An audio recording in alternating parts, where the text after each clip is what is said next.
Hi all, welcome to Eduvally. നമ്മൾ clerk, typist, computer assistant, confidential assistant ഒക്കെ ആവശ്യമായിട്ട് വരുന്ന ഈ എക്സാമിനൊക്കെ ആവശ്യമായിട്ട് വരുന്ന കുറച്ച് ഭാഗങ്ങളാണ് നമ്മൾ ഇനി ഈ ഒരാഴ്ച കൊണ്ട് നമ്മൾ പഠിക്കാനായിട്ട് പോകുന്നത്.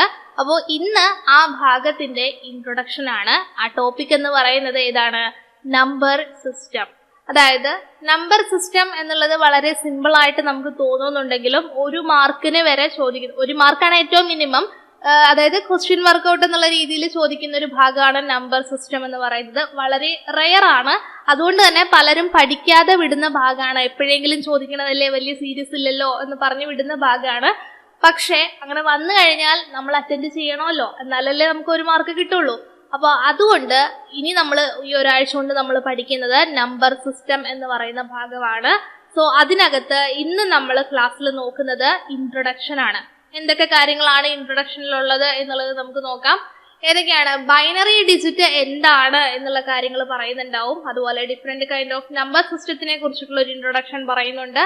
എന്താണ് ബേസ്, എന്താണ് റാഡിക്സ് പോലെയുള്ള കാര്യങ്ങൾ പറയുന്നുണ്ടാവും.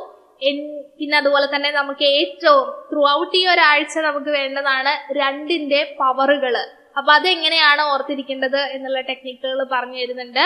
അപ്പൊ അത്രയാണ് ഇന്നത്തെ ക്ലാസ്സിൽ ഉൾപ്പെടുത്തിയിട്ടുള്ളത്. ആദ്യത്തെ കണ്ടന്റിലേക്ക് പോകുന്ന സമയത്ത് ഇന്ന് ആദ്യമായിട്ട് നമ്മൾ പഠിക്കാൻ പോകുന്നത് എന്താണ് ബിറ്റ് എന്നുള്ളതാണ്.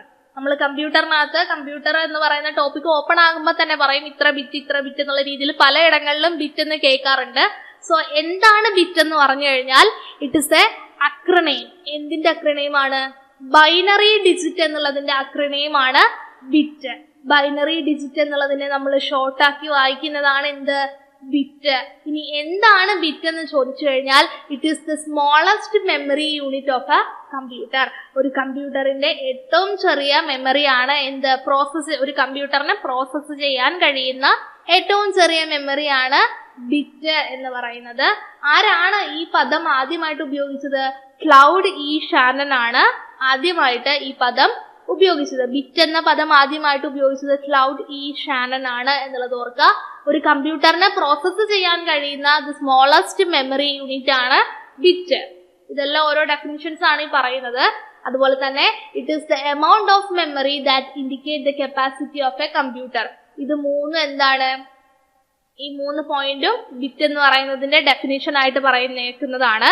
സോ ബിറ്റ് എന്ന് പറഞ്ഞു കഴിഞ്ഞാൽ it is the smallest memory unit of A computer, അല്ലെങ്കിൽ എന്ത് പറയാം? It is the smallest memory unit A computer can process. ഒരു കമ്പ്യൂട്ടറിനെ പ്രോസസ്സ് ചെയ്യാൻ കഴിയുന്ന ഏറ്റവും ചെറിയ മെമ്മറിയാണ് എന്നൊക്കെ പറയാം. ഇനി അതുപോലെ തന്നെയുള്ളതാണ് ബൈനറി കോഡഡ് ഡെസിമൽ, BCD എന്ന് പറയും.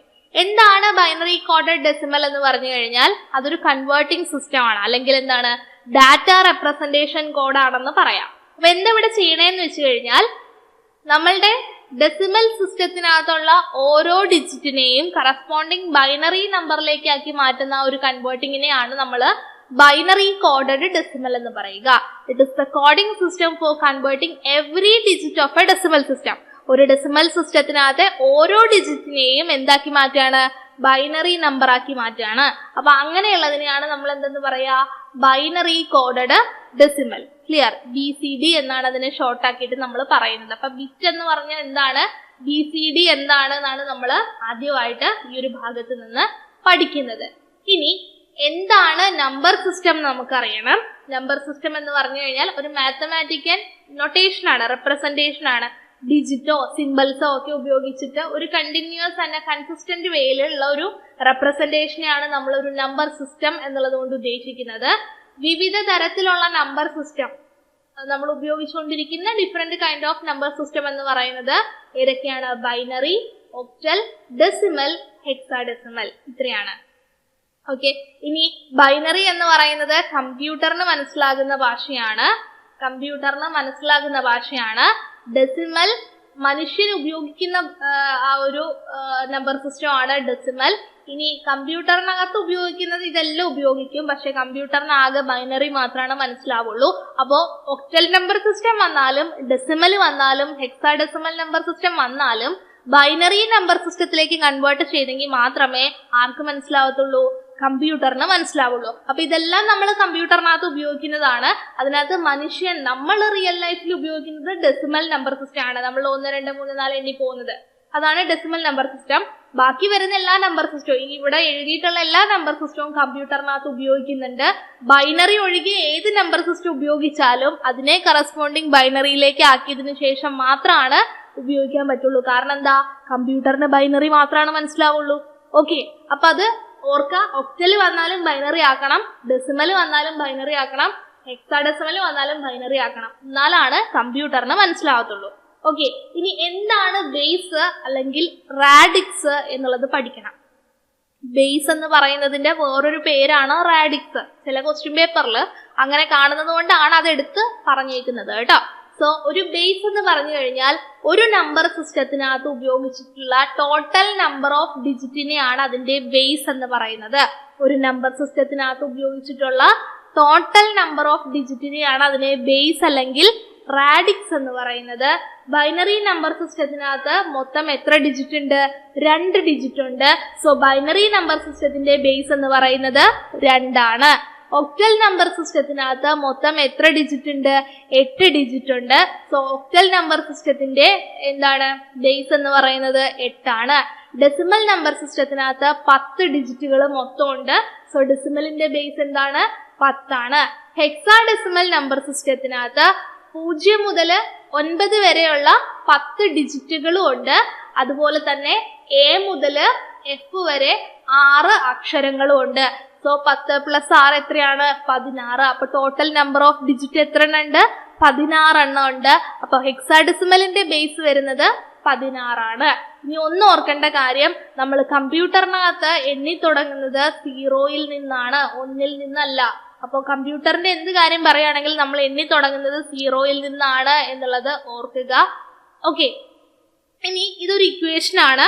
ഇങ്ങനെയുള്ള ചോദ്യങ്ങൾ നമ്മൾ കണ്ടിട്ടുണ്ട്, ട്രേഡ്സ്മാൻ എക്സാമിലൊക്കെയാണ് കണ്ടിട്ടുള്ളത്. ശ്രദ്ധിക്കുക, നമ്മളുടെ നമ്പർ സിസ്റ്റത്തിന്റെ ബേസ് എന്ന് പറയുന്നത് n എന്നാണെങ്കിൽ, ഓക്കെ, ബേസ് നമ്പർ സിസ്റ്റം ഏതാണെന്നുണ്ടെങ്കിൽ ഇങ്ങനെയാണ് അതിന്റെ ബേസ് റെപ്രസെന്റ് ചെയ്യുക. ഇതാണ് n, ഇതാണ് x എന്ന് എഴുതിയിരിക്കുന്നതാണ് നമ്പർ സിസ്റ്റം. സോ ഒരു നമ്പർ സിസ്റ്റത്തിന്റെ ബേസ് n ആണെന്നുണ്ടെങ്കിൽ ആ നമ്പർ സിസ്റ്റത്തിനകത്ത് ഉൾപ്പെട്ടിട്ടുള്ള കണ്ടന്റ് എന്ന് പറയുന്നത് 0 മുതൽ n-1 വരെ ആയിരിക്കും. ഇവിടെ 0 മുതൽ n-1 വരെ ആയിരിക്കും അതിനകത്തെ കണ്ടന്റ്. നോക്കാം, ബൈനറിയുടെ ബേസ് എന്ന് പറയുന്നത് 2 ആണ്. അപ്പൊ ബൈനറിയിലെ കണ്ടന്റ് എന്ന് പറയുന്നത് 0-ഉം 1-ഉം. ഇവിടെ n-1 ചെയ്ത് നോക്കിയേ, 2-1 എത്രയാണ്? 1 ആണ്. അപ്പോ ബൈനറിയിൽ ആരൊക്കെ ഉണ്ട്? 0-ഉം 1-ഉം. 0 മുതൽ 1 വരെയാണ് ബൈനറിക്കകത്തുള്ളൂ, വേറെ ഒരു അക്കങ്ങളും അവിടെ ഇല്ല. ഇനി ഒക്ടലിൽ നോക്കുകയാണെങ്കിൽ ഒക്ടലിന്റെ ബേസ് എന്ന് പറയുന്നത് 8 ആണ്. സോ n-1 ചെയ്യുമ്പോൾ എത്രയാണ്? 8-1 7 എന്ന് കിട്ടും. സോ 0 മുതൽ 7 വരെ, 0 1 2 3 4 മുതൽ 7 വരെയാണ് ഉണ്ടാവുക. ഇനി ഡെസിമൽ നമ്പർ സിസ്റ്റത്തിന്റെ ബേസ് എന്ന് പറയുന്നത് 10 ആണ്. അപ്പൊ n-1 ചെയ്യാ, 10-1 എത്ര കിട്ടും? 9 കിട്ടും. അപ്പൊ 0 മുതൽ 9 വരെയാണ് ഡെസിമൽ നമ്പർ സിസ്റ്റത്തിനകത്ത് ഉണ്ടാവുക. ഇനി ഹെക്സൽ നമ്പർ സിസ്റ്റത്തിനകത്ത് നോക്കുകയാണെങ്കിൽ, ഹെക്സാഡെസിമൽ നമ്പർ സിസ്റ്റത്തിനകത്ത് നോക്കുകയാണെങ്കിൽ അവിടുത്തെ ബേസ് എന്ന് പറയുന്നത് 16 ആണ്. അപ്പോ 16 എന്ന് പറയുമ്പോൾ നമുക്ക് ഡയറക്റ്റ് 16 എന്ന് എഴുതി പോകാൻ പറ്റില്ല. കാരണം 9 കഴിഞ്ഞു കഴിഞ്ഞാൽ പിന്നെ എഴുതുന്നതെല്ലാം ഇതിന്റെ കോമ്പിനേഷൻ നമ്പേഴ്സ് ആയിട്ടാണ് കമ്പ്യൂട്ടർ എടുക്കുക. അപ്പൊ 0 മുതൽ 9 വരെയുള്ള ഡിജിറ്റ് മാത്രമേ നമുക്കുള്ളൂ. ബാക്കിയുള്ളതെല്ലാം ഈ ഡിജിറ്റുകൾ ഉപയോഗിച്ച് നിർമ്മിക്കുന്ന സംഖ്യകളാണ്. അങ്ങനെ നമുക്ക് എടുക്കാനായിട്ട് ഇവിടെ പറ്റാത്തത് കൊണ്ട് 0 മുതൽ 9 വരെ എഴുതി കഴിയുമ്പോൾ 10 എണ്ണമായി. ബാക്കി 6 എണ്ണം ഫില്ല് ചെയ്യാനായിട്ട് ആൽഫബറ്റ്സ് ആയിട്ടുള്ള ABCDEF കറസ്പോണ്ടിങ് ആയിട്ട് എടുത്തു. അപ്പോ A എന്ന് പറയുന്നത് 10 ആയിരിക്കും, B 11, C 12, D 13, E 14, F 15. 0 എണ്ണി തുടങ്ങുന്നതുകൊണ്ട് എത്രയായി? ടോട്ടൽ എത്ര കിട്ടി? 16 ഡിജിറ്റ് കിട്ടും. ക്ലിയർ? അപ്പൊ ഇങ്ങനെയാണ് കണ്ടുപിടിക്കുക. അപ്പൊ ചോദിക്കുകയാണ്, നിങ്ങൾക്ക് തന്നിട്ടുള്ള നമ്പർ സിസ്റ്റത്തിന്റെ ബേസ് 4 ആണ്. അപ്പൊ അവിടെ എത്ര കണ്ടന്റ് ഉണ്ടാവും? ഈസിയാണ്. 0 മുതൽ 3 വരെ n-1, 4-1 എത്രയാണ്? 3 ആണ്. അപ്പോ 0 1 2 3 അത്ര വരെയുള്ള സംഖ്യകളാണ് അതിനകത്ത് ഉണ്ടാവുക. ക്ലിയർ അല്ലേ ഈ പറഞ്ഞത്? ഇത് ചോദിച്ചിട്ടുള്ളതാണ് കേട്ടോ, ഈ ഒരു ഇക്വേഷൻ രീതിയിലുള്ളത്. ഇനി പലർക്കും ഇവിടെ നമ്പർ സിസ്റ്റം എങ്ങനെയാണ് എഴുതുന്നത് എന്നുള്ളതിനകത്ത് കൃത്യമായിട്ടുള്ള ഒരു അറിവില്ല. അതുകൊണ്ട് കാണിച്ചേക്കുന്ന സ്ക്രീനാണ്. ഇതില് ഡെസിമൽ എന്ന് കാണിച്ചേക്കുന്നതാണ് നമ്മൾ നിത്യജീവിതത്തിൽ ഉപയോഗിക്കുന്ന നമ്മളുടെ എണ്ണസംഖ്യ. നമ്മൾ 0 നിന്നല്ല തുടങ്ങുന്നത്, നമ്മൾ 1 നിന്നാണ് സ്റ്റാർട്ട് ചെയ്യുക. പക്ഷെ കമ്പ്യൂട്ടർ 0 നിന്ന് തുടങ്ങുന്നതുകൊണ്ട് നമുക്ക് ഇവിടെ 0 നിന്ന് സ്റ്റാർട്ട് ചെയ്യണം. സോ നമ്മൾ 0 തൊട്ട് എണ്ണി തുടങ്ങാം. 0, 1, 2, 3, 4 അങ്ങനെ എണ്ണി പോകുന്നതാണ് നമ്മളുടെ നമ്പർ സിസ്റ്റം. അത് നമുക്കറിയാം. ഇനി അതുപോലെ നമുക്ക് ഹെക്സാഡെസിമൽ നമ്പർ സിസ്റ്റവും ഒക്ടൽ നമ്പർ സിസ്റ്റവും ബൈനറി നമ്പർ സിസ്റ്റവും പഠിക്കണം. ഓക്കെ, ആദ്യം നമുക്ക് ഒക്ടൽ നമ്പർ സിസ്റ്റത്തിനകത്ത് 7 വരെയാണുള്ളത്. 8, 9 എന്ന സംഖ്യകള് ഒക്ടൽ നമ്പർ സിസ്റ്റത്തിനകത്ത് ഇല്ല, 7 വരെയാണ് ഉള്ളൂ. അപ്പൊ നോക്കുക, 7 കഴിഞ്ഞാൽ പിന്നെ 8, 9 കാണില്ല. പിന്നെ 10, 11, 12 അങ്ങനെ എവിടെ വരെ വരും? 17 വരെ വരും. 18, 19 ഉണ്ടാവില്ല, കാരണം 8, 9 ഇല്ലല്ലോ. അപ്പൊ പിന്നെ ഏത് വരും? പിന്നെ അടുത്ത കോമ്പിനേഷൻ ഏതാ വരിക? 17 കഴിഞ്ഞാൽ ഏത് വരും? 20 വരും. 20 തൊട്ട് 27 വരെ വന്നു കഴിഞ്ഞാൽ അടുത്തത് 28, 29 ഇല്ല, 30 വരും. 31 തൊട്ട് 37 വരെ വന്നു കഴിഞ്ഞാൽ 38, 39 ഇല്ല, പകരം എന്ത് വരും? 40 വരും. അപ്പൊ ഒക്ടൽ എന്ന് പറഞ്ഞ സംഖ്യാ സമ്പ്രദായത്തിനകത്ത് 8, 9 എന്നീ 2 ഡിജിറ്റ് ഇല്ല, 7 വരെ ഉള്ളൂ. 7 കഴിഞ്ഞാൽ 10 ആണ് എന്നുള്ളത് പഠിക്കണം, കാരണം കുറെ പേര് അത് തെറ്റി പഠിച്ചു വെക്കുന്നുണ്ട്. ഇനി ബൈനറി ആണെങ്കിൽ വളരെ എളുപ്പമാണ്, വലിയ കൺഫ്യൂസിംഗ് ഒന്നുമില്ല. ഇവിടെ ആകെ 2 നമ്പറേ ഉള്ളൂ, 0 അതുപോലെ തന്നെ 1. അപ്പോ ബൈനറി നമ്പർ സിസ്റ്റത്തിനകത്ത് ആകെ ഉള്ളത് ഈ 1, 0 ഈ 2 സംഖ്യകൾ വെച്ച് നിർമ്മിക്കാൻ കഴിയുന്ന സംഖ്യകളെ ഉണ്ടാവുള്ളൂ. അതായത് ഇവിടെ നോക്കുകയാണെങ്കിൽ ആദ്യം നമ്മൾ കമ്പ്യൂട്ടർ എണ്ണി തുടങ്ങി 0 കഴിഞ്ഞു കഴിഞ്ഞാൽ 0യും 1ഉം തമ്മിലുള്ള കോമ്പിനേഷൻ ഏതാ ഉള്ളത്? 1 ആണ് അല്ലെ? 1 കഴിഞ്ഞാൽ 1ഉം 0ഉം വരുന്നത് എവിടെയാണ്? 10ലാണ്. പിന്നെ നോക്കുക, 1, 1 എവിടെ വരുന്നുണ്ട്? 11ലുണ്ട്. അപ്പൊ അത് നമുക്ക് എടുക്കാം. 2 തവണ 1 വരുന്നോണ്ട് പ്രശ്നമില്ല. പിന്നെ ഇങ്ങനെ എണ്ണി പോയി നോക്കിയേ, എവിടെയാണ് 1ഉം 0ഉം ഒറ്റയ്ക്ക് വരുന്നത്? എവിടെയാണ്? 100 എത്തുമ്പോഴാണ്. പിന്നെ 101 ഉണ്ട്, 110 ഉണ്ട്, 111 ഉണ്ട്. 111 കഴിഞ്ഞാൽ പിന്നെ 1ഉം 0യും മാത്രമുള്ള കോമ്പിനേഷൻ എവിടെയുള്ളത്? 1000 എത്തുമ്പോഴാണ്. 1000 കഴിഞ്ഞാൽ 1001, 1010, 1011, 1100, 1101, 1110, 1111. ഇത് കഴിഞ്ഞു കഴിഞ്ഞാൽ എവിടെയായിരിക്കും? 10,000-ത്തിനകത്താണ് നിൽക്കുക. പിന്നെ 10,001 അങ്ങനെയാണ് പോവുക. മനസ്സിലായോ? ഇവിടെ 1ന്റെയും 0യുടെയും കോമ്പിനേഷൻ മാത്രമുള്ള നമ്പേഴ്സ് ആണ് ഉണ്ടാവുള്ളൂ. 2, 3 ഒന്നും ഇവിടെ എടുക്കാൻ പറ്റില്ല. അതുകൊണ്ടാണ് ഇങ്ങനെ എഴുതി പോകുന്നത്. ക്ലിയർ? ഈ ഒരു നമ്പർ സിസ്റ്റം എന്താണ് എന്നുള്ളൊരു ധാരണ ഉണ്ടാവാൻ വേണ്ടിയിട്ട് പറഞ്ഞതാണ്. ഇതുണ്ടെങ്കിലാണ് നമുക്ക് മുന്നോട്ട് പോകാനായിട്ട് പറ്റത്തുള്ളൂ. അപ്പൊ അത് ഏകദേശം ക്ലിയർ ആയിട്ടുണ്ടാവും എന്ന് വിചാരിക്കുന്നു. ഇനി നമ്മൾ ഓർത്തിരിക്കുന്ന അടുത്തതാണ് 2ന്റെ പവറുകള്. ഇത് മെയിൻ ആയിട്ടും കാണാതെ തന്നെ പഠിക്കണം, കാരണം നമ്മളുടെ നമ്പർ സിസ്റ്റം നമ്മൾ സ്കൂളിൽ പഠിച്ചിട്ടുള്ള എഴുതി തയ്യാറാക്കൽ വഴി ചെയ്തു കഴിഞ്ഞാൽ ഒരു ക്വസ്റ്റ്യൻ അറ്റൻഡ് ചെയ്യാൻ മിനിമം നമുക്ക് 2 മിനിറ്റ് ആവശ്യം വരും. സോ നമുക്ക് അവിടെ ടൈം മാനേജ്മെന്റ് നോക്കേണ്ടതായിട്ടുണ്ട്. അപ്പൊ നമുക്ക് ഈസി മെത്തേഡുകളാണ് ഇനിയുള്ള ക്ലാസ്സിൽ ഞാൻ പഠിപ്പിക്കുന്നതും വർക്കൗട്ട് ചെയ്യിപ്പിക്കുന്നതും. അപ്പൊ ആ ഈസി മെത്തേഡുകൾ നിങ്ങൾക്ക് കൃത്യമായിട്ട് പഠിക്കണമെന്നുണ്ടെങ്കിൽ 2ന്റെ പവറുകൾ കൃത്യമായിട്ട് അറിയണം. അതായത് 2⁻0 മുതൽ 2⁻10 വരെ എത്രയാണെന്ന് ഏതുറക്കത്തിൽ ചോദിച്ചാലും പറയാനായിട്ട് പറ്റണം. ഓക്കെ, അപ്പൊ അതും കൂടെ പറഞ്ഞിട്ടാണ് ഇന്നത്തെ ക്ലാസ്സിൽ നിർത്തുക. അപ്പൊ നോക്കുക, 2⁻0 ഏതൊരു സംഖ്യയുടെയും അതിന്റെ ⁻0 വന്നു കഴിഞ്ഞാൽ 1 ആണ് ഉത്തരം. അപ്പൊ 2⁻0 എന്ന് പറഞ്ഞു കഴിഞ്ഞാൽ 1 ആണ്. ഏതൊരു സംഖ്യയുടെയും ⁻1 ആണെന്നുണ്ടെങ്കിൽ അതേ സംഖ്യയാണ് കിട്ടുക. അപ്പൊ 2⁻1 എന്ന് പറയുന്നത് 2 ആണ്. 2⁻2 എത്രയാണ്? 4 ആണ്. 2⁻3 എത്രയാണ്? 8 ആണ്. 2⁻4 എത്രയാണ്? 16 ആണ്. 2⁻5 32, then 64, again 128, then 256, then 512, അത് കഴിഞ്ഞിട്ട് 1024. ഓക്കെ, അപ്പൊ ഈ ഒരു 2ന്റെ പവർ കൃത്യമായിട്ട് പഠിച്ചിരിക്കണം. അതായത് ഏതൊരു ഉറക്കത്തിൽ ചോദിച്ചാലും ദേ ഇതുപോലെ എഴുതണം.